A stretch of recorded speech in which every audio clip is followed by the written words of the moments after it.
Boa noite a todos. Estamos começando mais um encontro ESG na Prática, promovido pela Academia Brasileira da Qualidade. E hoje é o nosso quarto encontro. Eu tenho aqui meu convidado de honra, o cara que mais entende de ESG, o Luiz Goy, que vai de novo, né, abrilhantar aí com a sua palestra. E hoje eu acho que a gente vai fechar um ciclo bem bacana. Vamos falar sobre estratégias de mitigação e melhoria organizacional, onde a gente vai realmente compreender que o SG não tem como ser modismo, não tem como ser marketing vazio, porque SG é gestão na veia, gestão na prática, é resultado.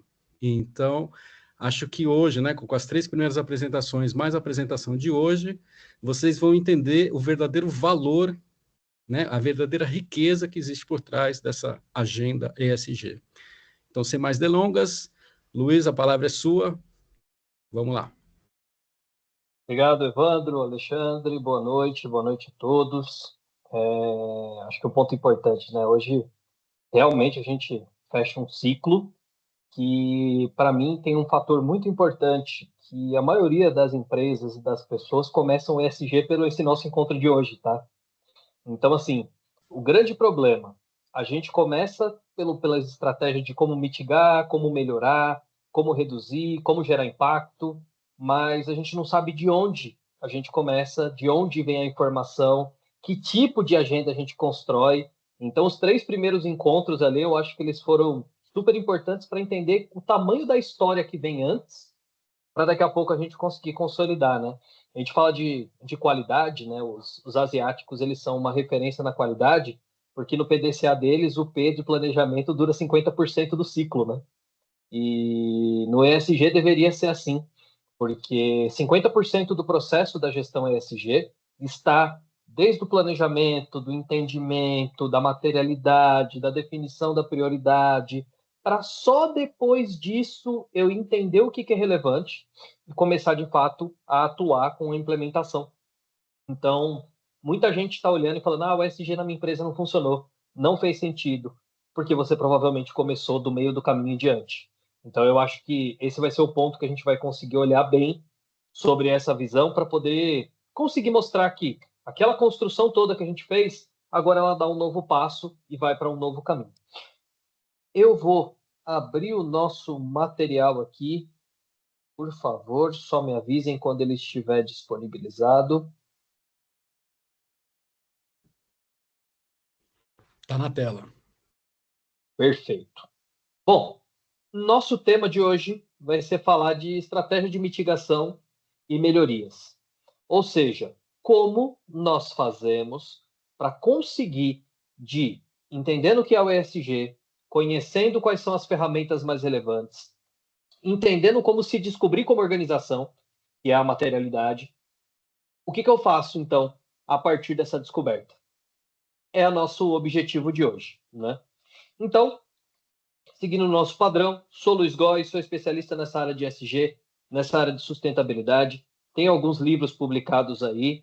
Vim convidado aqui, né, pelo Alexandre, que é quem coordena essa circuito de ESG na prática, né, na ABQ, que inclusive nós temos um trabalho junto aí acontecendo, que é a nossa agenda, né, de ESG de um jeito facilitado, através da revista em quadrinhos, um jeito de fazer o pessoal entender. Inclusive, estou recebendo feedbacks muito bacanas de quem conseguiu ler e acho que vale muito a pena, para quem não viu, ir lá olhar, porque realmente é um conteúdo feito com o objetivo de facilitar conhecer o que é esse tal de ESG.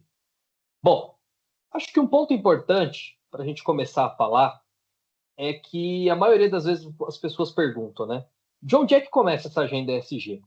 E eu acho muito engraçado que quando você não sabe de onde começa, é muito fácil você dizer se você faz, se você não faz, se você é bom, se você é ruim. Hoje em dia a gente vê muita empresa falando assim: porque tal empresa é líder em ESG. Por quê? Porque ela fez uma ação tal fantástica. Tal empresa faz um trabalho fantástico de ESG. A gente não consegue entender de fato. Se a gente lembrar do nosso primeiro encontro, o que a gente falou, que eu acho que é o ponto mais relevante, a gente disse que ESG e sustentabilidade são questões complementares, não são a mesma coisa, porque um amplamente filosófico, muito focado em geração de impacto, em sentimento, em consolidação aspiracional, e o ESG surgiu pé no chão. Por quê? Porque o ESG é consolidar tudo isso em gerar valor para as organizações, que é resultado financeiro e proteção da reputação.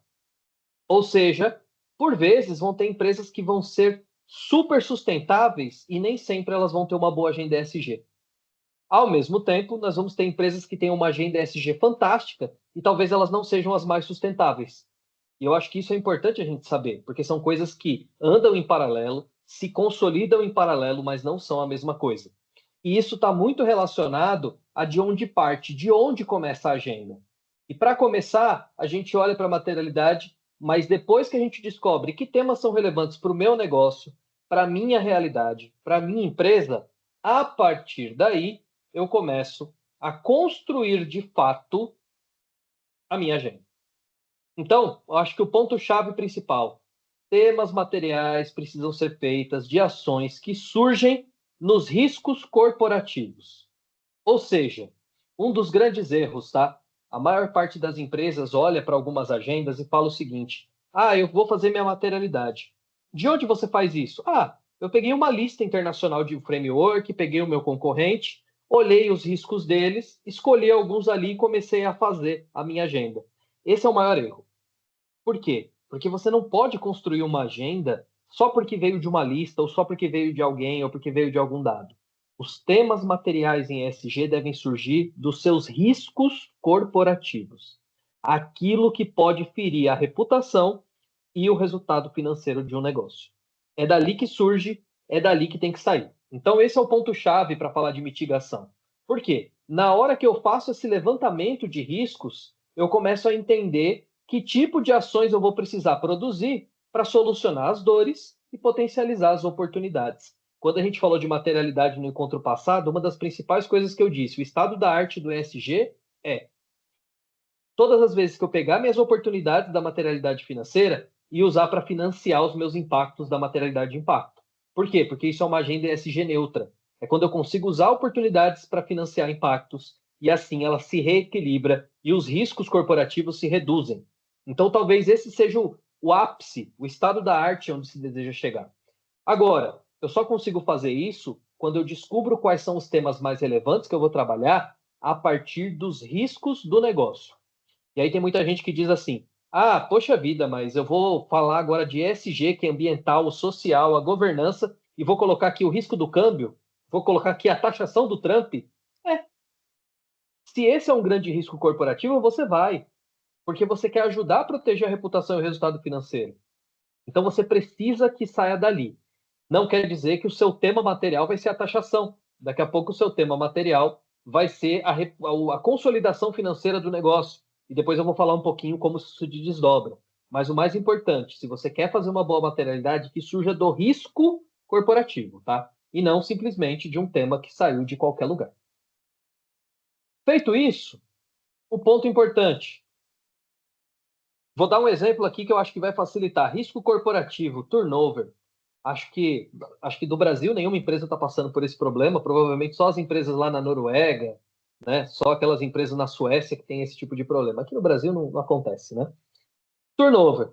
Então, vamos lá, fiz um levantamento de risco corporativo numa empresa e falaram, turnover é um problema porque os profissionais não param mais na minha empresa, por conta das gerações, tudo aquilo que a gente já está acostumado a ouvir. Esse risco corporativo, automaticamente, ele pode ser pesquisado nos frameworks, que a gente chama, mais relevantes. E aí eu trago dois exemplos aqui, que é o SASB e o GRI.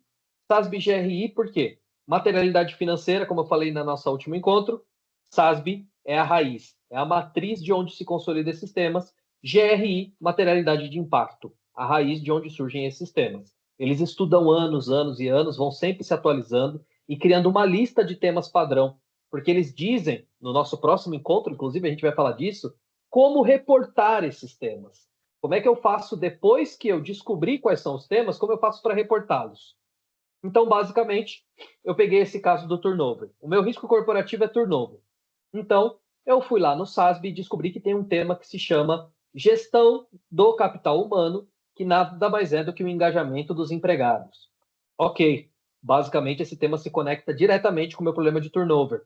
Vou lá no GRI e descobri que o GRI tem 2 temas lá presentes, que um é, no geral, empregados, e o outro, treinamento e educação.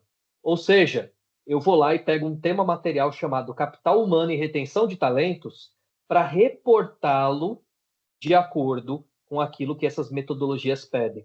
Pessoal, não vou falar de reporte hoje. Isso fica para o próximo encontro, que é exclusivo sobre comunicação e reporte. Mas isso daqui é mais para vocês saberem que tem lugares para você converter o tema.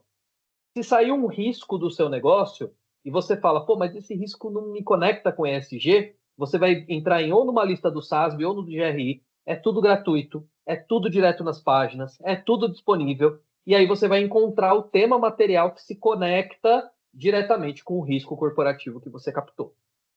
Pegou o tema, descobri, opa, legal, encontrei aqui o SASB, encontrei o GRI, a partir de agora eu começo a fazer uma análise. Que impactos ao meu negócio esse tema pode causar? Primeiro, alto custo com recrutamento e seleção. Depois, perda da identidade cultural, perda do conhecimento corporativo, perda do engajamento. Ou seja, levantei aqui 4 formas de monitorar, controlar e, principalmente, formatar ações para reduzir o risco que esse problema pode causar para o meu negócio. Fiz esse mapeamento, aí eu começo a direcionar, então, os meus indicadores de controle, que seria o índice de turnover, a pesquisa de clima, a análise de fit cultural, daqui a pouco o benchmark de mercado de gestão de pessoas para entender o que tem de novo, o que tem de diferente, o que poderia ser feito. Faço tudo isso para conectar com o risco corporativo lá de trás que eu levantei na materialidade. E aí, como é que eu faço a gestão disso? Começo a controlar. Qual é a taxa de turnover voluntário que tem na minha empresa? Depois, qual é o tempo médio de permanência das pessoas que trabalham nela?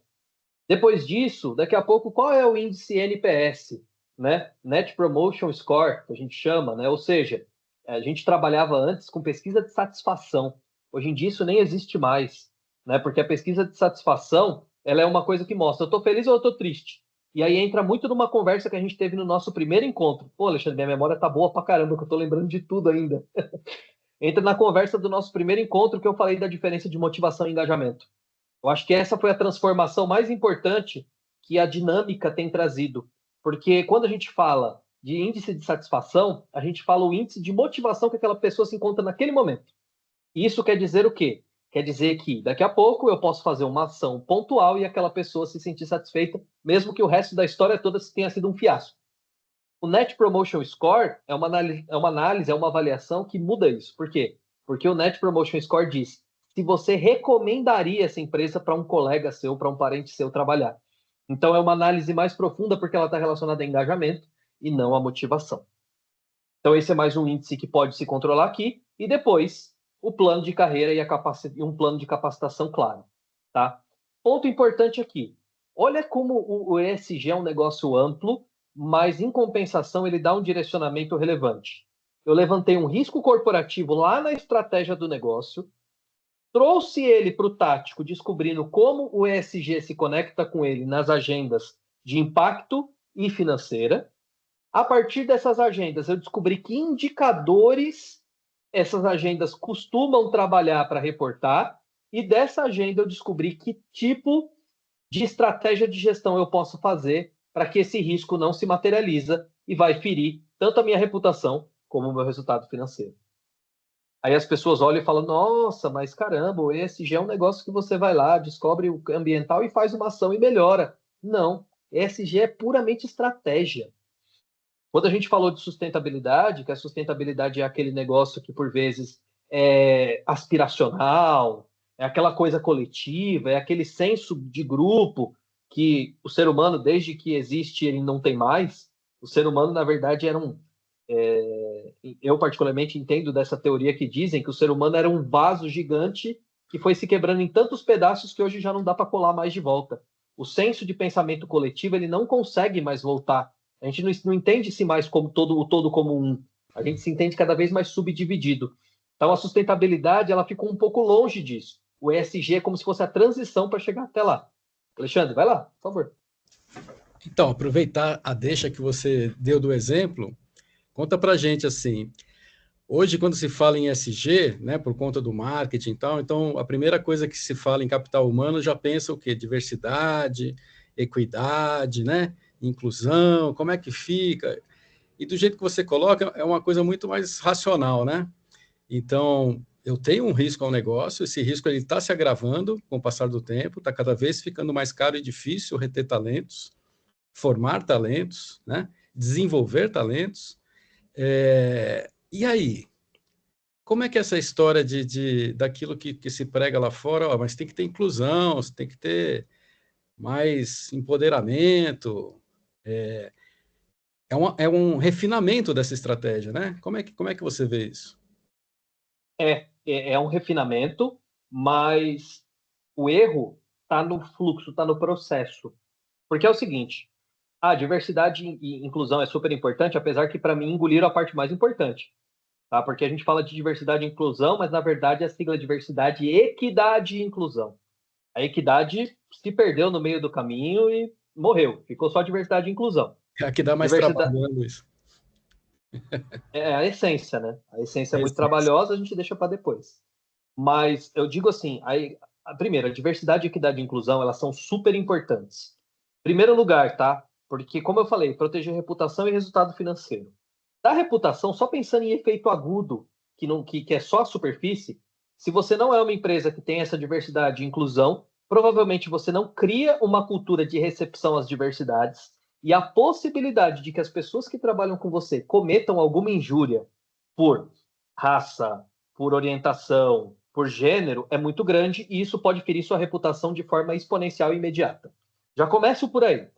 Fora isso, a gente tem uma outra questão.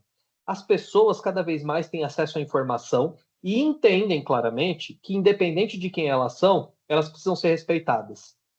Na visão do trabalho do passado, as pessoas entendiam que precisavam trocar pelo salário a sua alma. Então, gastava energia, gastava energia, gastava energia, ficava lá, aguentava, engolia a sapo e a vida seguia.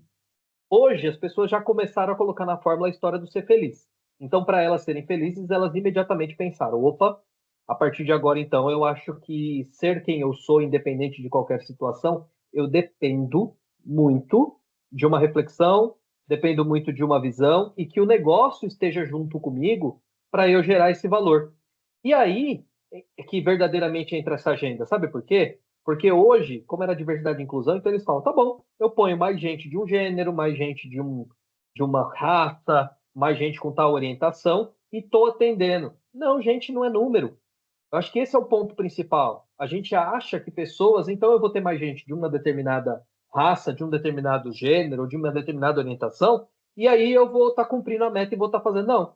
O que você está fazendo é aumentando o número de pessoas diferentes em um ambiente que continua não sendo equitativo.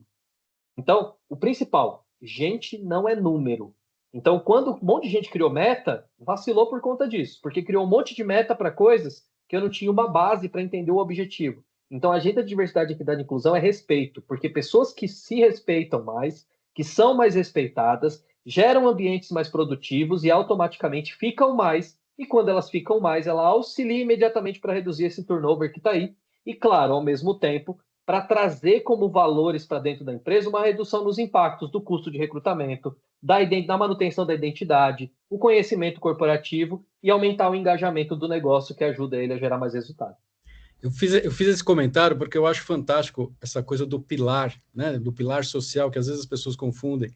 Você partiu de um exemplo simples, né, com alto risco, que é factível nos dias de hoje, e à medida que a gente vai trazendo outros riscos, né, outras informações, esse pilar ele vai começando a ganhar corpo, né?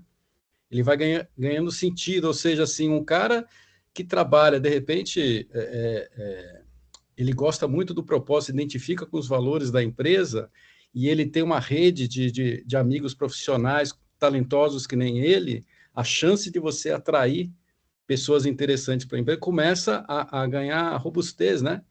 Nesse processo. Aí sim você começa a entender o que é esse tal de pilar, né? Por que 3 pilares?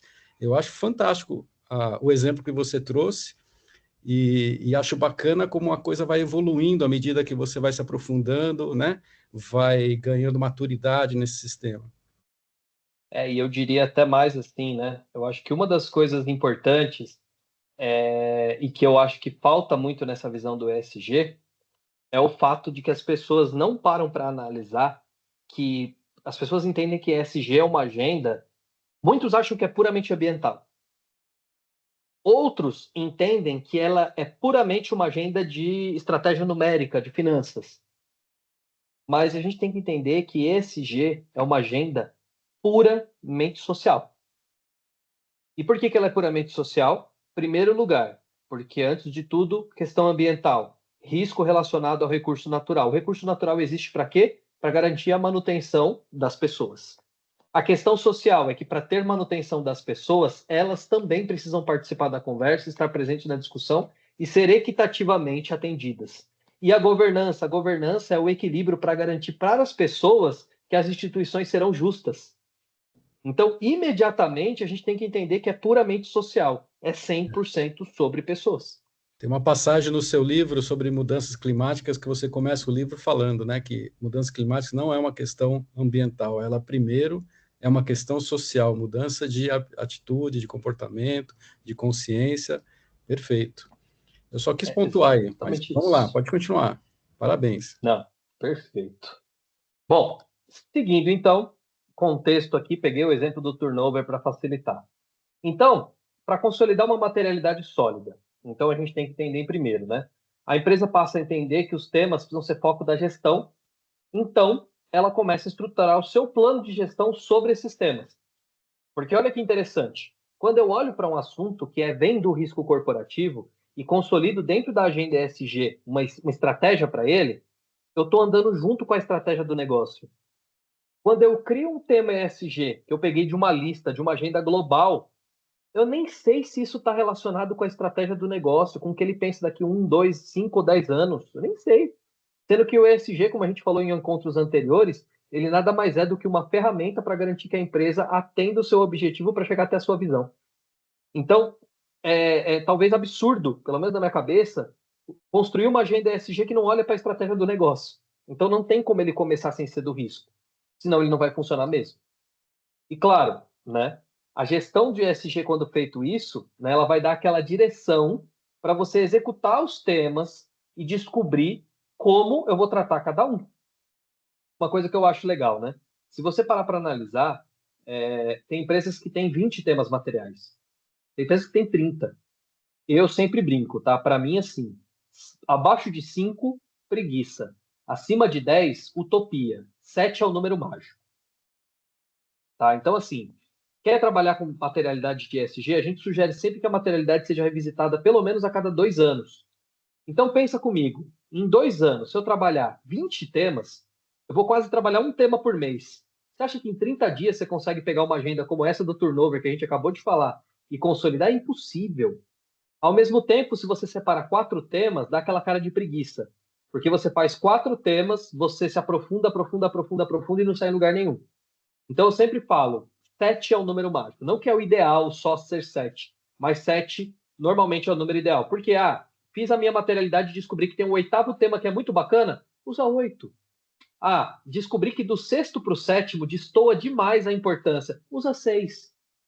O importante é você não querer colocar tudo para dentro da agenda, que aí você não faz nada. E, ao mesmo tempo, também não falar, não, eu vou trabalhar um único tema aqui só. Aí o outro vai vir, vai se materializar e aí você criou um problema onde você queria virar a solução.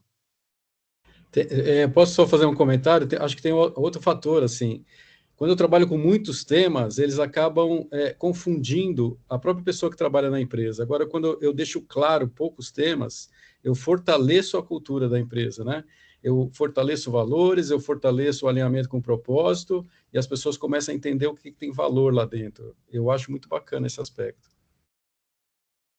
E eu diria até que tem um ponto importante que, quando eu segrego em, sei lá, vamos dizer, 7 temas, eu consigo ter uma agenda que consegue se conversar com o dia a dia da empresa. Eu construo uma história. Eu falo, eu tenho 7 temas super distribuídos em determinadas ações e aí a gente vai consolidar. Até porque eu vou falar agora mais um pouquinho sobre como esses temas se direcionam. Mas, basicamente, esse número, de tanta materialidade que eu fiz esse tempo todo, é o número ideal, tá? É o número mágico, é 7. Pois bem, e aí, lógico, vamos lá, digamos que eu selecionei 5, 6, 7 temas. Quando eu defini eles, eu preciso dar uma direção, porque por mais que sejam 7 temas, alguns eu vou resolver daqui 1 mês, alguns eu vou resolver daqui 2 anos, alguns eu vou ter que criar uma ambição a longo prazo. Então, o que eu faço? Eu imediatamente, para saber como eu executo esses temas, eu preciso definir o investimento necessário para cada um, o impacto caso eu não priorize esse tema, né? E que retorno eu vou obter com ele. Então, imediatamente, vamos lá, vou dar um exemplo simples aqui, esse do turnover, né? Digamos que minha empresa está com 30% de turnover. Se eu não fizer nada, o que vai acontecer? A tendência é que esse número aumente. Se eu agir imediatamente, ele vai me dar tal retorno. Então, eu consigo falar, poxa, o tema materialidade é um tema que tem que ser priorizado aqui, esse de turnover, vou colocar ele na frente. Vou trabalhar nele já.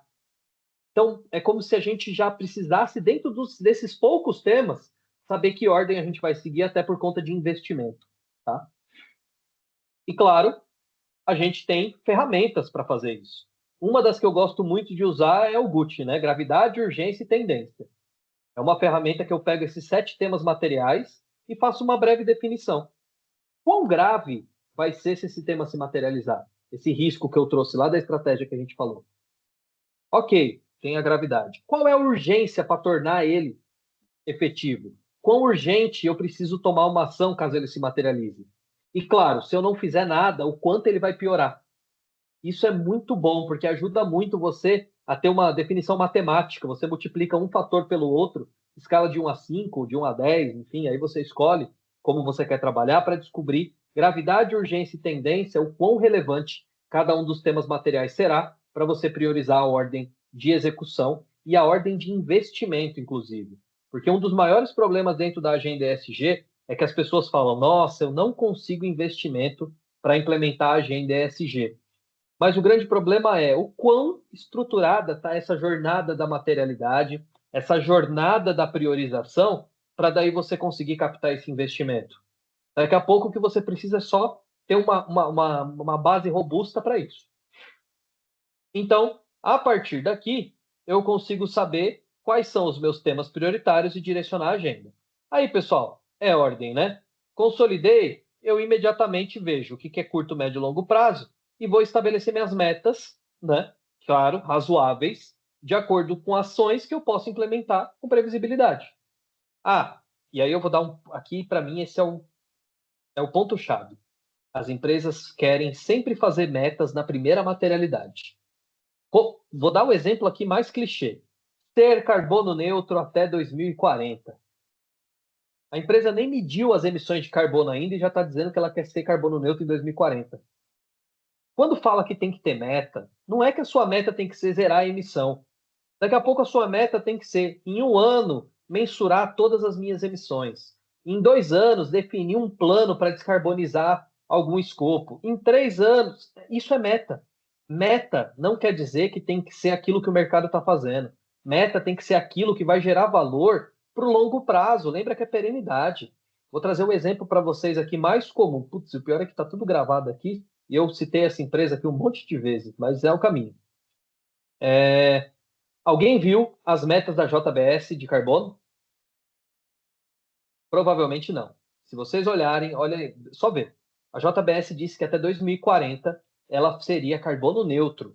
Para quem não sabe, empresa de pecuária, setor difícil pra caramba de descarbonizar, particularmente pecuária, agricultura. Eu sou suspeito para falar, gosto bastante do assunto, do tema. Inclusive, a gente tem um curso junto com o Fast Quali ali, que tem até um e-book que a gente fala sobre isso, sobre emissões de carbono na agricultura e pecuária. Mas, basicamente, eles falaram que até 2040 eles iam ser carbono neutro. E aí, este ano, eles foram lá, voltaram atrás e disseram: não, aquilo era uma ambição, mas agora a gente fez uma nova meta. A meta é reduzir até 2030 1% das emissões. Primeiro, impacto reputacional absurdo. Ia ser zero, agora é 1%. Eu fico feliz de saber que eles estão falando que eles vão reduzir 1%, porque agora eles sabem o tamanho do chão que eles têm que caminhar. Naquela meta até 2040, aquilo ali era utopia, aquilo ali era falar: opa, tá todo mundo falando que vai ser net zero, eu vou ser também. Eu acho que isso é o ponto principal, é você saber o tamanho do passo que você vai dar. Então, imediatamente, uma meta não precisa falar igual o número tal, pegar a inspiração dos outros. Faz a meta de acordo com aquilo que você pode e de acordo com aquilo que vai ajudar você a agir. Se você não mediu sua emissão, cria a meta de medir a emissão. Dá um prazo para você garantir que você mediu. Terminou a medição? Cria depois uma meta para ter a acuracidade dessa medição. Porque quando tem um número exato, aí sim a descarbonização funciona. Eu digo, tá? Tem empresa que passa 5 até 10 anos fazendo controle de emissão de gases de efeito estufa e ainda não tem maturidade de saber o verdadeiro número. Mas já tem meta de descarbonização à vontade. Então, é uma agenda que envolve maturidade. Não é simplesmente criar uma meta e acabou. E aí, ponto importante, né? A gente tem que sempre formatar olhando para retorno, impacto, custo e como que essa ação vai ajudar a empresa a se manter alinhada para chegar na sua visão de longo prazo. Esse é um dos fatores principais. Tem muita gente que diz, vou pôr uma meta net zero aqui para 2030. E aí vem a pergunta, muito bem, você está sendo super ambicioso, net zero até 2030. No que isso vai ajudar você a chegar na visão da sua empresa, que é crescer X% em 5 anos, crescer 10% em 5 anos? Ah, mas vai vir o mercado de carbono. Mas o mercado de carbono não quer o net zero até 2030.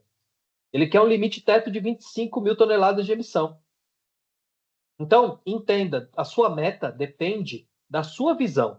Quer fazer uma meta boa? Olha onde você quer chegar e a partir daquilo você enxerga quanto sua meta traz de valor. Se você só sair fazendo meta porque é legal, porque é bonito, porque é bacana, a própria empresa não vai cumprir, as pessoas não vão se engajar com a agenda e no final das contas o seu ESG vai virar o que está acontecendo com a maioria das organizações por aí, né? Então, ponto aqui que eu acho que é um outro erro que às vezes acontece e que eu dou uma sugestão de que as empresas façam para que essa agenda funcione bem. Eu disse lá, número mágico entre 5 e 10, 7 ideal, é que quando você definir os temas materiais, você tenha guardiões para os temas, para que eles consigam construir uma resposta efetiva para que esses temas andem dentro da empresa. E sabe quem são esses donos dos temas? O seu chamado comitê ESG. Existem empresas que criam comitês gigantes. Não, porque eu vou trazer o diretor de não sei o quê, o presidente de não sei aonde, o CEO do não sei o que lá. Gente que não tem tempo nem de resolver a agenda para conseguir assinar o documento, assinar o cheque que vai pagar os funcionários. Essas pessoas não vão contribuir. Para você formatar um comitê, você pega quais são os temas materiais, descobre todos eles e a partir da descoberta de quais temas são, você fala, poxa, quem pode contribuir com esse tema e fazer a gestão dele é fulano. Ó, esse tema aqui é o Evandro que pode fazer, esse tema aqui é o Alexandre, esse tema aqui é o Luiz. Então o comitê tem que ser o Evandro, o Alexandre e o Luiz. Esse é o comitê ideal de ESG. Ah, Luiz, mas agora eu revisei minha materialidade e o tema que o Alexandre fazia gestão não está mais. Alexandre, obrigado pela contribuição até agora. O seu tema já foi. Vamos te chamar outra pessoa para participar do comitê e você está dispensado. Assim é um comitê de qualidade. É um negócio vivo, é um negócio que se atualiza, tá? E todo mundo dentro de um comitê tem que ser dono de algum dos temas. Senão, a gente coloca um monte de gente desengajada que só participa para estar presente e no final das contas o comitê não anda, tá? E claro, né? Esses comitês, se a gente começar a ver que tem gente que quer parecer ali nesse processo, né? Que olha, assiste, mas que de fato não tem uma responsabilidade, não tem um papel, é melhor a pessoa não participar, tá? Os comitês desengajam absurdamente por causa disso. Quem que tem que participar do comitê? Quem vai contribuir? Quem vai participar? Daqui a pouco eu posso ter um membro pontual para uma ação específica, ok, participou. Terminou a ação? Muito obrigado, troca, substitui. Essa oxigenação, inclusive, é muito boa. Faz o comitê cada vez mais ser mais eficiente, sabe? Então, é bem importante esse fator. E aí, é definir as metas de curto, médio e longo prazo para poder fazer tudo isso rodar através desse comitê. Meta de curto prazo, né? É aquela que você tem que acompanhar com frequência, tem que monitorar o tempo todo, tá? Ou seja, aqui normalmente a gente coloca em curto prazo o que vai gerar retorno financeiro, o que vai ser muito fácil de fazer para tirar da frente, um tema que é super emergente ou alguma coisa que vai servir de base para que você cumpra outros temas. Digamos que eu tenho uma meta de inventário de gases de efeito estufa e eu tenho um tema material ali, que é o tema material, talvez, do mercado de carbono regulado no Brasil. Pô, eu preciso fazer logo o inventário de gases de efeito estufa, porque eu nem sei se eu estou atendendo ou não a legislação futura. Então, essa meta de curto prazo, ela é aquela que ou está emergente, ou vai te ajudar a saber sobre outro tema, ou então vai te dar um retorno financeiro bom. Por quê? Porque o comitê ESG ele deveria fazer um papel que na maioria das vezes ele não faz, que é o débito e crédito. O comitê ESG deveria falar, essa ação deu retorno de tantos reais. Isso entrou no caixa? Ótimo, essa daqui vai custar? Vamos usar esse valor, esse recurso, para neutralizar essa ação. Por quê? Porque o investidor ele não vai ficar o resto da vida só tirando dinheiro do bolso para fazer ESG e depois não vai ver esse dinheiro de volta. Isso não existe. O ESG ele tem que ser um organismo que funciona, que ele se autofinancia. Tá? Então, devemos sempre lembrar disso. O médio prazo normalmente é aquilo que tem um pouquinho menos de retorno, é aquilo que é mais complexo de implementar, ou então que ainda precisa desenvolver. A sugestão que eu dou, se as metas de curto prazo eu preciso monitorar o tempo todo, eu sempre sugiro 15 em 15 dias. O ideal é a cada 15 dias olhar para esse assunto, reunir o comitê e olhar. Mas as de médio prazo, já que são metas de prazos mais longos, eu sugiro que você crie métricas. Que métricas são essas? Olha, se a minha meta é chegar a zero emissão daqui 5 anos, beleza. O que eu estou fazendo nesse mês? O que eu vou fazer daqui 3 meses? O que eu vou fazer daqui 6 meses? O que eu vou fazer daqui 9 meses? O que eu vou fazer daqui 1 ano? O que eu vou fazer daqui 15, daqui 18 meses? Por quê? Porque essas métricas me ajudam a garantir que eu estou no caminho para chegar lá. Então, se a cada 15 dias eu olho meta de curto prazo, a cada 90 dias eu olho as metas de médio prazo.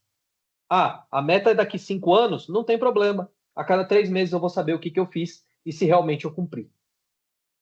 E depois, quando eu olho para o longo prazo, eu falo daquilo que depende de monitorar uma agenda internacional, aqueles padrões. Daqui a pouco, ver se eu não tenho nenhum tema que é muito aspiracional, ser net zero, aquele negócio, ser empresa neutra em carbono, ser empresa neutra em embalagem, sabe aquela coisa bem aspiracional? Aí, nesses casos, a gente fica monitorando e também cria essas métricas para saber que a gente está acompanhando o que está acontecendo. Porque, adianto para vocês, um dos grandes problemas que acontece, eu estabeleço uma meta de longo prazo, o mundo está tão rápido que daqui a pouco eu falo, não, essa meta aqui eu vejo daqui 2 anos. Quando foi daqui 1 ano, o mundo já mudou a percepção sobre aquele assunto. E aí a minha meta não faz nem sentido mais. Então, por isso, eu tenho que ter um monitoramento constante. Eu tenho uma meta de longo prazo, o meu comitê tem que ser responsável por acompanhar a cada 3 meses a agenda como está, eu tenho que acompanhar a cada 3 meses se teve alguma mudança de mercado e, principalmente, se continua fazendo sentido ter aquela meta de longo prazo. Esperar 3 anos, igual a empresa que eu comentei aqui, para depois dizer que a meta não é mais 0 e sim 1%, aí a confusão está feita, né? Então, imediatamente, longo prazo é de 3 em 3 meses monitorar o mundo como está acontecendo e ter certeza de que realmente atender esse objetivo vai ser algo que continua significativo para a estratégia do negócio. E aí, um exemplo simples que eu trago aqui para facilitar a percepção. Tema material, emissão de carbono. Digamos que eu fui lá e estabeleci uma meta de descarbonizar totalmente minha empresa até 2050. Coloquei aqui baseado no SBTI, que para quem não sabe, SBTI são as metas baseadas na ciência para descarbonização. O que seria isso? Uma instituição que tem, inclusive, o seu CEO é um brasileiro, uma instituição sem fins lucrativos. E essa instituição, ela tem como objetivo pegar o que o IPCC, que é o Painel Intergovernamental de Mudanças Climáticas, e traduzir para as empresas essa descarbonização. O painel intergovernamental das mudanças climáticas ele diz o seguinte: olha, se o mundo subir muito mais do que 1,5 grau a temperatura, a gente vai ter impactos críticos. Se ele subir 4 graus, os impactos vão ser absurdos, e se ele subir 5 graus, o mundo está acabado. Então, o SBTI fala o seguinte: opa, se é 2 graus, então as empresas ano a ano precisam reduzir X nas suas emissões, e até 2050 todo mundo tem que ser carbono neutro. Então, digamos que aqui essa empresa falou, tá bom, então eu vou seguir essa diretriz aqui e vou chegar até 2050 zero carbono. Até porque, para quem não sabe, o que os países conversam na COP nada mais é do que essas metas baseadas na ciência que foram definidas em 2015 no Acordo de Paris. Então, o Acordo de Paris definiu seus limites, as metas baseadas na ciência traduziram isso, Então quer dizer que eu tô sendo net zero só porque eu sou bonitinho? Não, eu estou me antecipando, porque se eu não fizer isso agora voluntariamente, os governos vão me obrigar, porque a pressão vai existir. E se a ciência já está me dizendo antecipadamente que o caminho ideal é esse, é claro que os governos não vão querer inventar a roda, eles vão se limitar ao que está aqui. Então, se eu me antecipo, eu evito que essas legislações me peguem de surpresa e eu pague mais caro para comprar carbono no mercado. Tá? Só um contexto aqui para falar sobre esse tema aqui. Se eu me aprofundar demais, eu vou longe nesse assunto. Tá? Mas, basicamente, a meta é essa. Então, de curto prazo, primeira coisa, realizar o inventário de emissões para saber quanto eu emito. Como é que eu vou reduzir uma coisa que eu não sei quanto é? Para depois disso, ainda no curto prazo, definir quais são as fontes de emissão prioritárias. Descobrir quanto eu emito? Beleza. Onde eu começo a trabalhar? Daqui a pouco a fonte de emissão principal é ar-condicionado. Substitui o gás do ar-condicionado, talvez? Daqui a pouco a fonte principal é só a frota de veículo. Trocou gasolina por etanol, ó, resolvido. Daqui a pouco são soluções fáceis. Então, medir, descobrir as fontes, fica no curto prazo. No médio prazo, reduzir 50% das emissões até 2035. Ou seja, através de uma métrica de reduzir anualmente 7%. Estou criando uma métrica, como eu falei, para ir acompanhando esse andamento. E, claro, educar a minha cadeia de valor para eles se descarbonizarem até 2030 também. Porque, para quem não sabe, emissão de carbono tem escopo 1, minhas emissões diretas, escopo 2, emissão em compra de energia, e escopo 3, a emissão que, para fazer meu produto, existe, mas eu não ponho a mão nela. É o meu fornecedor, é a minha logística, minha transportadora, é todo mundo que está fora. Então, se eu não educo eles para fazer isso, o meu escopo 3 continua gigante. Então, eu dependo também desses terceiros. Então, coloquei como meta de médio prazo educar para que eles também pensem nisso. No longo prazo, estabeleço até 2050 a redução das emissões para zero no escopo 1 e 2. E também coloquei aqui um ponto que é reservar a compra de crédito de carbono para aquilo no escopo 3, que eu não consegui reduzir de jeito nenhum. Por que eu estou falando isso? Porque eu reservo esse recurso, deixo ele guardado e depois facilita para eu recapitalizar ele, porque ele fica investido. Vai que meus fornecedores não chegam a zero. O mercado vai me obrigar, então pelo menos eu estou capitalizado para fazer isso, ao invés de esperar para comprar tudo com o valor presente líquido lá absurdo de caro. Ao invés disso, eu fui investindo nesse valor. Vejam que o ESG é 5% técnica ambiental social, 95% negócio. Né?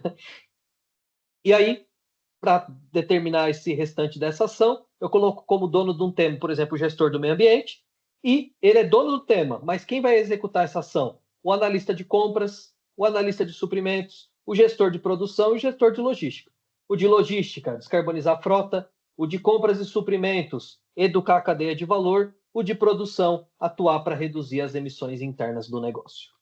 Então, aqui eu peguei um tema material, olha só, hein? Peguei o tema material, destrinchei ele todinho em metas de curto, médio e longo prazo, defini o dono do tema que tem que estar no comitê e quem vai ser responsável por fazer essas ações. E aí, trago para vocês os erros mais comuns quando a gente vai determinar isso. Primeiro, estabelecer meta que não está conectada em nada com o negócio. Minha sugestão, olhem grandes empresas por aí espalhadas e vejam as metas que elas estabelecem, que vocês vão ver que 95% das vezes são metas que não fazem sentido nenhum para a estratégia. Quer fazer uma comparação? Pega uma empresa que tem um plano de gestão de riscos publicado e que tem um plano de sustentabilidade publicado e vejam se os riscos que estão aqui dentro da estratégia de sustentabilidade. Se não tiver, na verdade a sustentabilidade está ali adornando, está fazendo nada de construção para a estratégia do negócio, tá? Eita, tem até uma mensagem aqui, ó, e eu não vi. Pera lá. Cosplay de sustentável. Põe o selo, ensina o discurso, continua poluindo, explorando e ignorando. Bom, depois a gente vai entrar nesse comentário aí. Esse cosplay de sustentável, eu gostei da forma de falar. Boa, Ivan. Estabelecer essa meta errado. Priorizar ação que não são alinhados aos valores da companhia. Tem empresa que tem valor lá de produzir a todo custo e a outra meta é lá garantir que a sustentabilidade na entrega vai olhar para o ciclo completo. Ou seja, valorizando produzir, mas ao mesmo tempo, do outro lado, uma coisa que está em segurar processos produtivos. Nunca isso vai acontecer. Nunca. Valor a pessoa pode até dizer que faz, pode até mostrar que faz, mas no frigir dos ovos, que é a hora que você tem que tomar uma decisão difícil, é o seu valor interno que vale. Então não adianta nada. Se não tiver conectado com o valor correto, esquece, só conversa. Depois, estruturação e tema e não tem um responsável dentro do comitê. Tem empresa que tem um comitê cheio de gente do board, que é gente que não põe a mão na massa. Quem vai executar? Ah, não está aqui. Então, para que tem um comitê? O comitê tem que ser as pessoas que de fato vão fazer aquilo acontecer. Por isso que ele se chama comitê. É um grupo de pessoas multidisciplinar para transformar essa estratégia em realidade. Além disso, não definir uma métrica de sucesso para esse comitê. Os comitês hoje eles são aspiracionais. Formatei o comitê, e aí o pessoal está lá. Tem que ter métrica de sucesso. O que se espera do comitê em um ano? Que entrega ele tem que fazer para a empresa? Qual é a métrica de sucesso que eu vou usar para falar, esse comitê tem sucesso se daqui a um ano ele me entregar isso, isso e mais isso? E também não substituir os representantes de forma periódica, tá? Olha, não podemos se apegar e não podemos deixar as pessoas se apegar.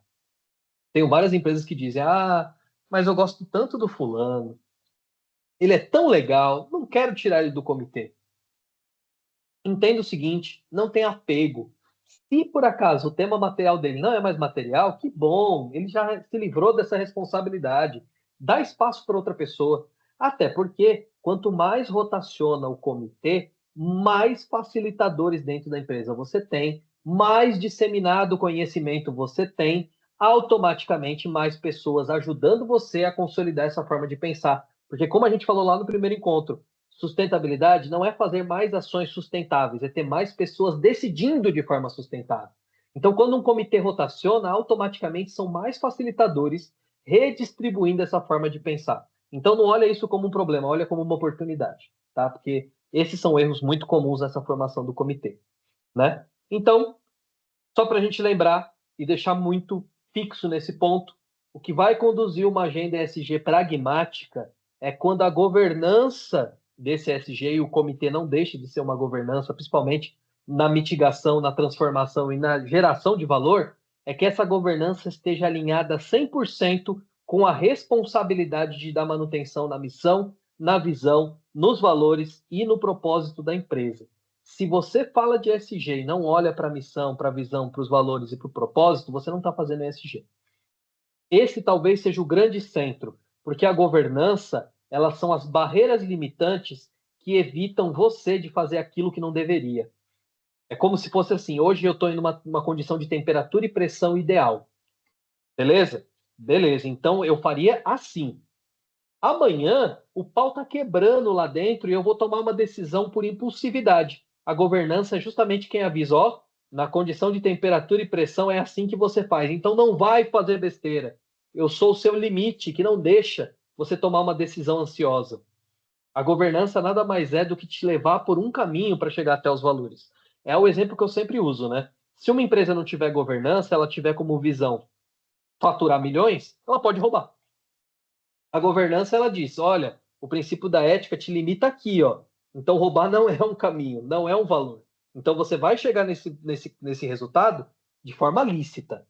Então, é lembrar que fazer ESG é ter essa governança focada em missão, visão, valores e propósito do negócio.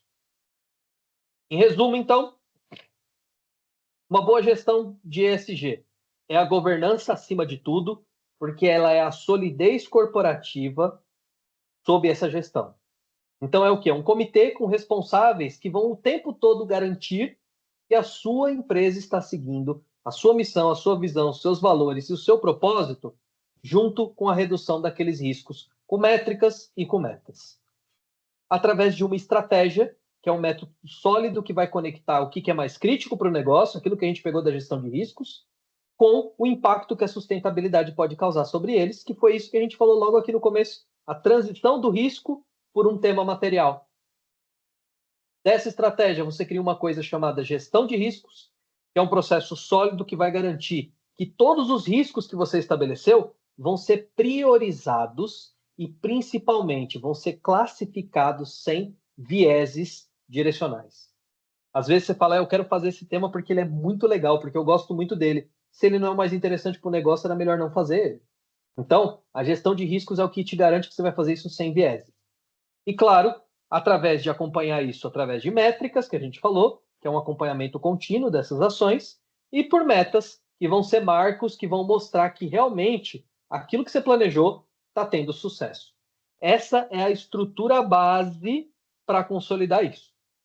Então, a gente tem que entender que as empresas que vão conseguir definir prioridade ESG baseado em prioridade do negócio é aquela que torna o ESG resultado e não ofensor. Conectar ESG com o negócio é o maior desafio dos dias de hoje, mas é a grande dádiva das empresas que conseguem fazer, porque eu consigo olhar para aquilo que é objetivo, aquilo que é risco nos dias de hoje, para garantir que a minha empresa vai continuar existindo no dia de amanhã, sem destoar da estratégia do negócio. E aí, para fechar, como sempre, que a gente não pode esquecer, ESG, por mais que a gente olhe para o lado de fora gerando benefício e tudo mais, não podemos esquecer. Coloca a máscara primeiro em você, esteja saudável, porque quando você fizer isso, você consegue gerar impacto, reverberar impacto para quem precisa do outro lado. Primeiro, uma empresa saudável. Depois, um ecossistema saudável. E é isso. Muito obrigado. Estiquei para caramba o horário hoje, hein, Alexandre? Mas é porque eu te interrompi algumas vezes, né? Tem que dar um desconto. E aí, pessoal, espero que vocês tenham gostado dessa apresentação. A gente está aqui com 3 convidados, 4. Eu queria abrir o espaço para vocês falarem, para vocês tirarem dúvidas, perguntarem. A gente pode começar com a colocação do Evandro ali no chat. E aí, Evandro, o pessoal está fazendo cosplay de sustentabilidade? Ah, não aguento, né, Luiz? Você me conhece. Eu ouvindo você, Luiz, a primeira vez que a gente conversou, assim, a primeira vez que eu entendi SG de verdade, abri um sorriso muito grande, porque para mim, isso era a qualidade que eu acreditava há 10 anos atrás. A gestão da qualidade que melhora pessoas, que é o social, né? Porque pessoas melhoram as empresas e as empresas melhoram pessoas, e deveria ser algo que funcionasse nesse sentido, como é que fala? Via dupla, né? Não tem como desassociar do ambiental. Eu sempre falava assim, como assim? Existe qualidade insustentável, Evandro?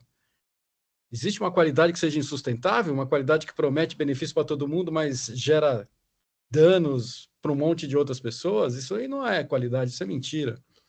Ela em algum momento afeta a sua reputação. Não existe isso.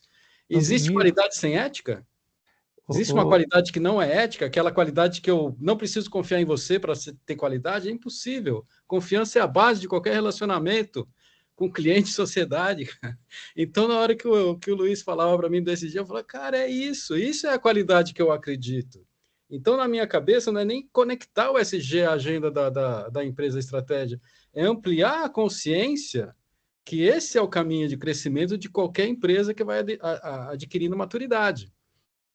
Eu acredito que existem empresas com mais maturidade que tenham um pensamento mais próximo a isso, né? Eu não vejo que todos os empresários são os malvados que, né, exploram. Pelo contrário, a gente que é empresário sabe disso, né? O quanto que é difícil sobreviver no nosso mercado brasileiro. Agora, se desde a base, se desde o começo, lá no Sebrae, se já começasse a ensinar, né, que o caminho para o crescimento, para a evolução, já passa por esses pilares, ficava bem mais fácil. Não precisa vender ESG, sigla. É a base, né? Fala para mim, fala para mim, Luiz, é isso? Vou pôr o bode na sala. Fui o bode. Seguinte, pensa comigo um ponto, né? Você falou, porque as pessoas, o empresário ele não é desleal. Enfim, a gente sabe que tem alguns, mas são alguns. São E quando a gente alguns. fala alguns, são alguns mesmo. Na grande maioria são as pessoas tentando acertar, tá?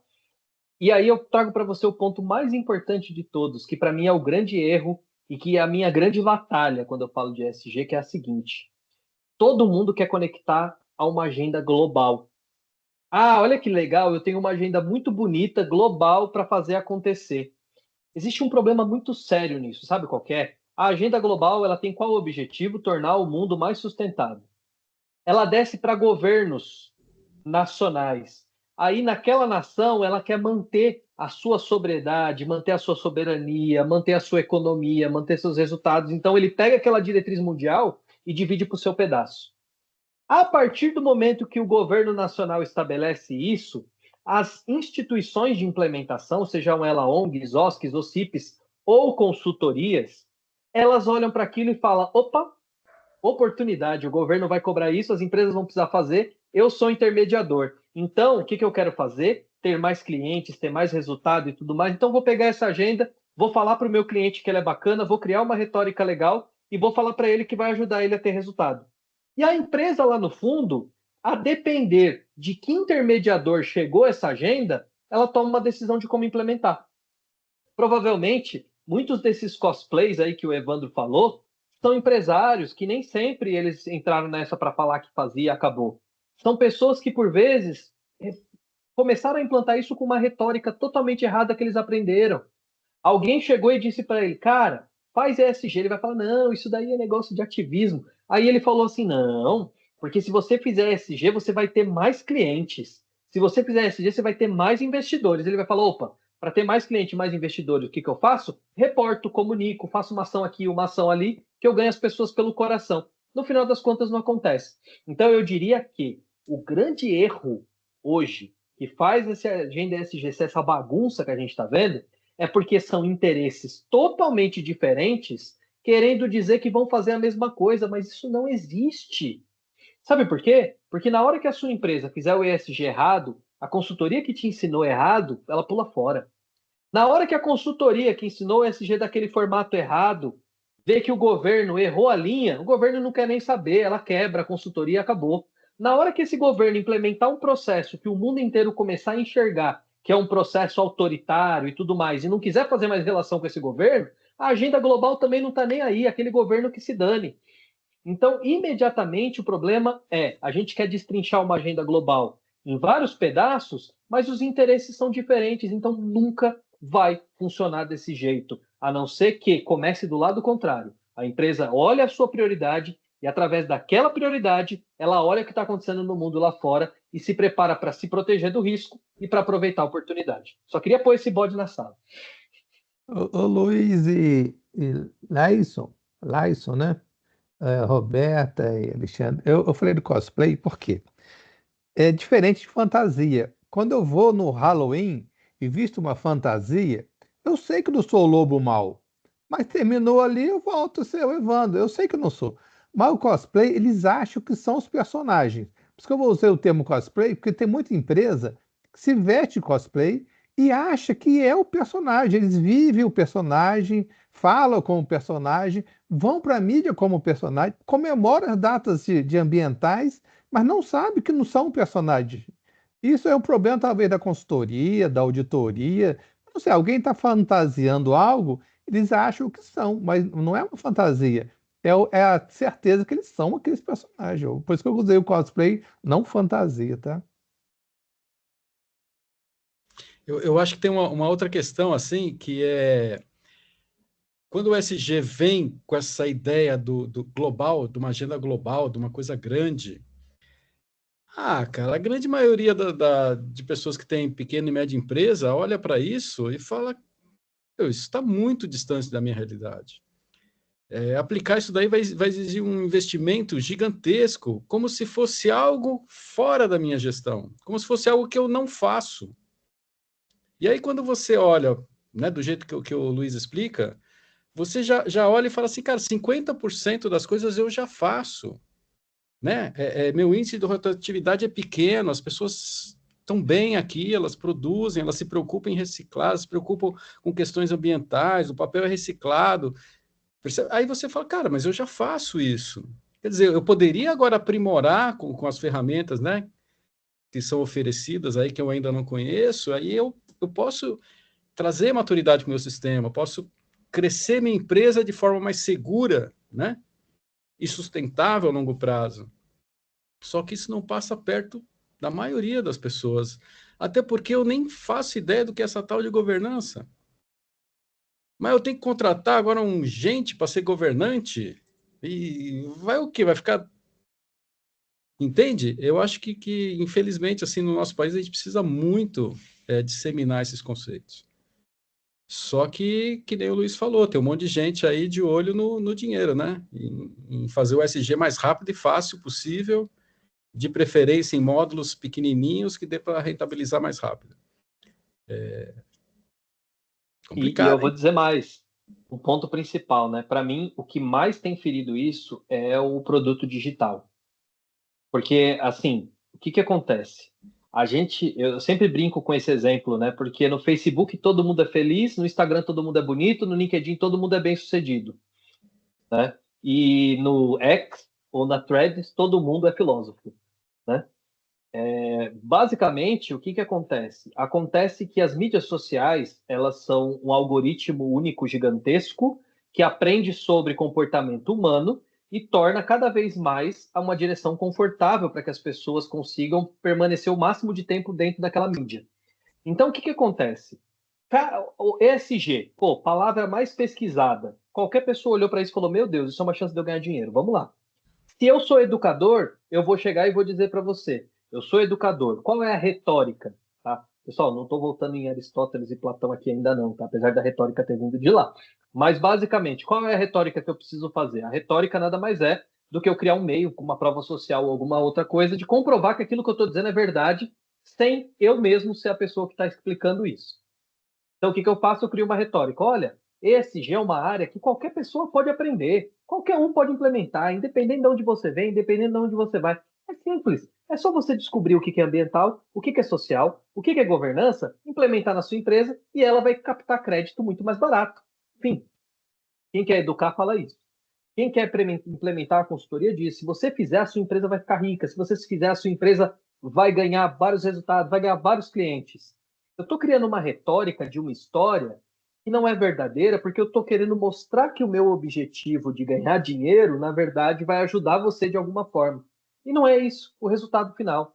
ESG é mostrar para a empresa o seguinte: empresa, você vai sim ter vantagens com ESG. Por quê? Porque a sua governança melhora, porque você se prepara para os seus riscos e você vai conseguir ganhar uma nova ferramenta para chegar na sua visão que você tem desde sempre. E se você não tem, você vai ter que criar, inclusive. Porque só que aí o problema, tá? Quando eu falo isso, tem tanta gente contaminada que ela vai falar: ah, mas é só isso, eu achava que eu ia lá no banco e agora o banco ia me emprestar dinheiro sem juros. Ah, mas é só isso, eu achava que agora o meu cliente, todo mundo ia querer vir comprar de mim. Ah, pensava eu que o ESG ia transformar a história da minha empresa em 24 horas e todo mundo aqui ia ser feliz, contente, chegar para trabalhar feliz, não ia querer nem receber salário. A gente está vendendo uma história que não é verdadeira. Muito. Por quê? Porque cada personagem nessa história tem um objetivo e quer vender esse objetivo para o outro, e por isso que se conectou muito com esse exemplo. E eu comentei isso, Evandro, porque eu entendi o conceito do cosplay, tá?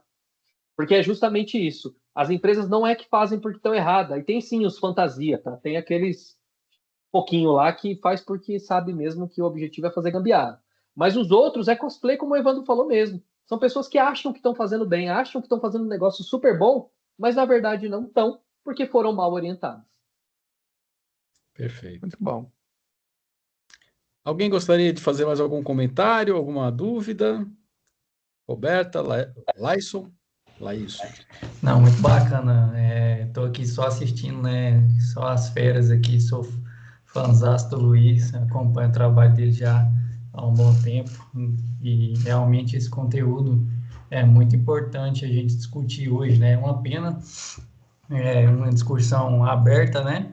Um tema tão importante, com informações tão importantes que o Luiz trouxe, né? A gente não ter mais pessoas para compartilhar, né? Então, a ESG realmente é uma cultura que é estabelecida devagar, né? Olhando no cerne de cada atividade, a gente sabe que o ESG pode ser implantado, e como a gente falou, né? No mundo do empreendedorismo de forma geral. E não só numa única empresa que tem esse divã, né? Que a gente fala na questão do aspecto ambiental. Então, é muito importante a gente discutir isso.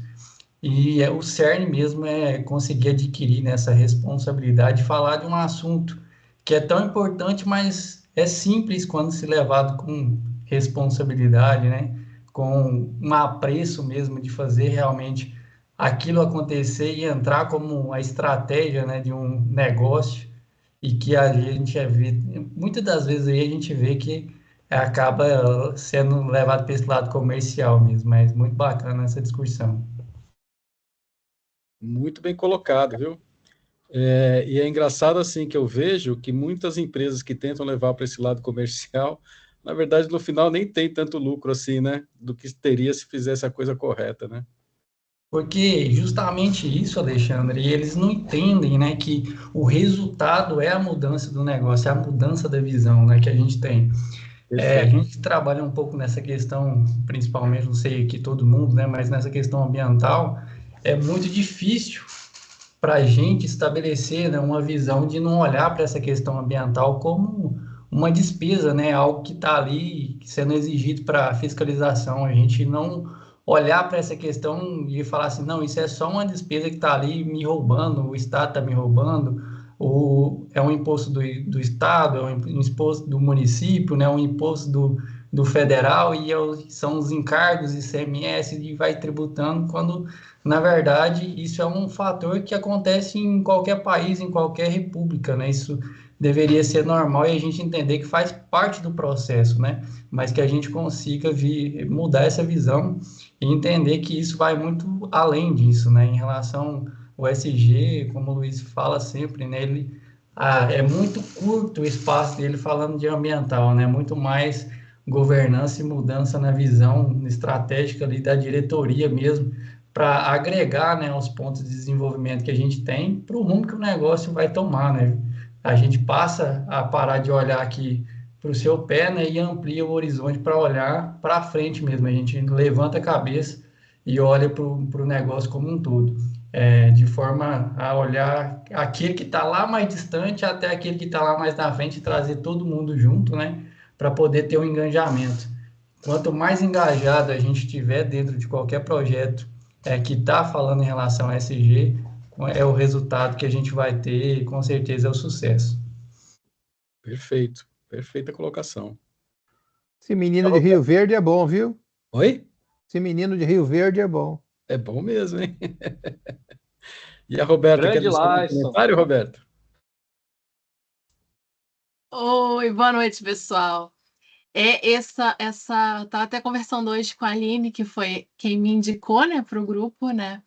Então, eu estava até falando com ela hoje que essa visão é tudo muito como o Laison falou, é requisito, é despesa, e a gente vê na prática, porque você pega aqueles procedimentos, aquela coisa toda da qualidade, e você vai estudando. Cada empresa é uma, e cada empresa tem o seu indicador, cada empresa tem a sua meta, o seu objetivo. E quando você cruza com todas essas teorias e coloca na prática, nossa, a gente ia ter aí um mundo melhor, né? Mas, enfim. As Exatamente. pessoas sempre pensam na despesa. Ah, porque é multa. Ah, aconteceu, você é multado. Cara, mas se você pegar toda a cadeia e for construindo os pensamentos, incluindo o ESG, que agora está em voga, está aí nesse boom, nossa, você vai longe, né? As empresas vão longe. Eu acho que é uma mentalidade também que ajuda a empresa a se tornar mais ágil e flexível, né? Mais resiliente, porque o mundo está toda hora mudando. O SG ajuda nessa construção, né? A governança cria a estrutura lá, propósito, valores, missão, a resposta eu acho que consegue ser um pouco mais estruturada. Essa é justamente essa ampliação, né, o Alexandre, que a gente estava falando ali de um comitê de crise, que a gente nunca pensou nisso, de olhar para isso. Cara, o que que vai acontecer? Quais são as possibilidades que podem acontecer aqui no nosso planeta, que de alguma forma pode nos interferir no nosso processo de atividade, né, seja direta, indiretamente, prever isso e montar ali uma força tática, né, Luiz? Para que quando isso acontecer, se vier acontecer, a gente já tem indicadores que vai levar esse caminho, e quanto isso a gente faz, né, a gente sair de uma tempestade com maior facilidade, né, e quanto isso impacta, a gente sabe, né, o momento que a gente está vivendo aí, essa crise, instabilidade institucionais, políticas e tudo mais, Então, isso é um momento, né, que todas as empresas, de alguma forma, seja com mais informação ou mesmo sem informação, né, então vão ter que passar pela mesma situação. Agora, aqueles que abrem esse horizonte, né, dentro da empresa para olhar para essas situações e trazer informações para um comitê que está enganjado, que está alinhado com a estratégia das empresas, igual o Luiz falou, de cima e embaixo ali na questão logística, governança, compras, tudo isso impacta na hora de sair de uma catástrofe, o que pode acontecer em qualquer país, né? Então, essa visão de ESG estruturada e realista, de acordo com a realidade, fora do cosplay, né, que o Evandro trouxe, é realmente muito importante. Eu Legal, não sou bom de Eu lá, cosplay, não, mas mas eu sei que a Roberta é do Rio de Janeiro. o Evandro gosta, viu? Ele arma ele cria umas peripécias dessas, que agora já virou cosplay de sustentável. Era desfile de moda sustentável. O Evandro inventa umas dessas de vez em quando. Ele tem umas coisas dessas. Vou dar um exemplo aqui bacana para vocês que eu achei legal. A gente fez um evento com várias empresas agora, semana passada, né? E para mim, assim, eu precisava levar para essas empresas algumas coisas que são empresas que estão atônitas, assim. Mudança de regramento, inclusive assunto que a gente vai falar no nosso próximo encontro, que é comunicação ESG, regramentos novos de comunicação, obrigatoriedade, vamos falar sobre isso, exclusivamente sobre isso. Mas todo mundo estava atônito. Meu Deus, e agora? Vai mudar? E a regra? E a comunicação? E o relatório? E o reporte? O que eu faço? Como assim? E aí eu comentei simplesmente que tem 4 tipos de empresa nesse cenário e terão 4 tipos de empresa. A primeira delas são as engajadas e pioneiras. Essas são as empresas que vão fazer tudo primeiro. Tudo primeiro. E tem um ponto importante. Muitos erram porque falam, já que ela fez primeiro, eu vou copiar. Só que tem um problema. Essas empresas que fazem tudo primeiro, nem sempre fazem aquilo que é mais relevante. As engajadas são aquelas que fazem tudo, mas nem sempre fazer tudo é o melhor caminho. Então elas fazem, são pioneiras, e aí o pessoal sai seguindo sem nem saber se funciona ou se não funciona. Mas essas são as engajadas. Depois são as pseudo-estratégicas. E pseudo-estratégica é a empresa de cima do muro. Estão falando bem de ESG, eu faço. Estão falando mal, estou fora. Estão dizendo que é bom fazer ESG porque dá resultado, estou dentro. O Trump disse que é uma porcaria, estou fora. Estão falando bem de diversidade, crio meta. Estão falando mal, tiro a meta. O que acontece com essa empresa? Essa empresa gasta um rio de dinheiro, porque começa a fazer um monte de coisa e não termina nenhuma. Gasta gente, dinheiro, esforço e no final das contas não sai do mesmo lugar. Depois, tem as que eu chamo de especuladoras, e não levem isso para o lado pejorativo. As especuladoras são as empresas que, ao invés de ficar fazendo um monte de coisa sem saber, ao invés de querer sair na frente em tudo isso, ou ao invés de querer só ver o que estão falando bem ou mal para seguir, é aquela que olha como risco e oportunidade. Saiu aqui o tema como relevante, é risco para mim?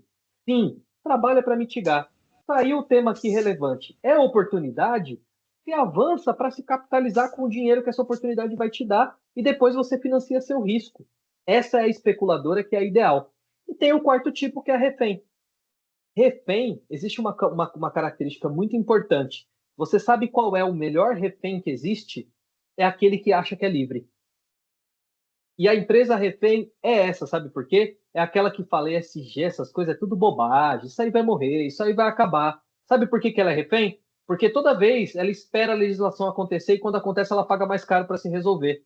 Quando acontece ela tem que pagar uma multa, quando acontece... Ou seja, para ela todo custo é sempre muito maior porque ela quer bancar a que faz tudo do seu jeito. Mas no final das contas ela é a mais refém. Ela acha que é livre, mas no final das contas ela é a mais refém de todas as outras. Então a gente tem 4 perfis de empresas que vão existir. Então aquelas que forem as especuladoras são as inteligentes, porque essas realmente vão conseguir olhar de forma pragmática. Nem a pioneira, nem a refém. É sempre essa que for especuladora que vai conseguir chegar ali em fazer um resultado equilibrado e chegar no estado da arte.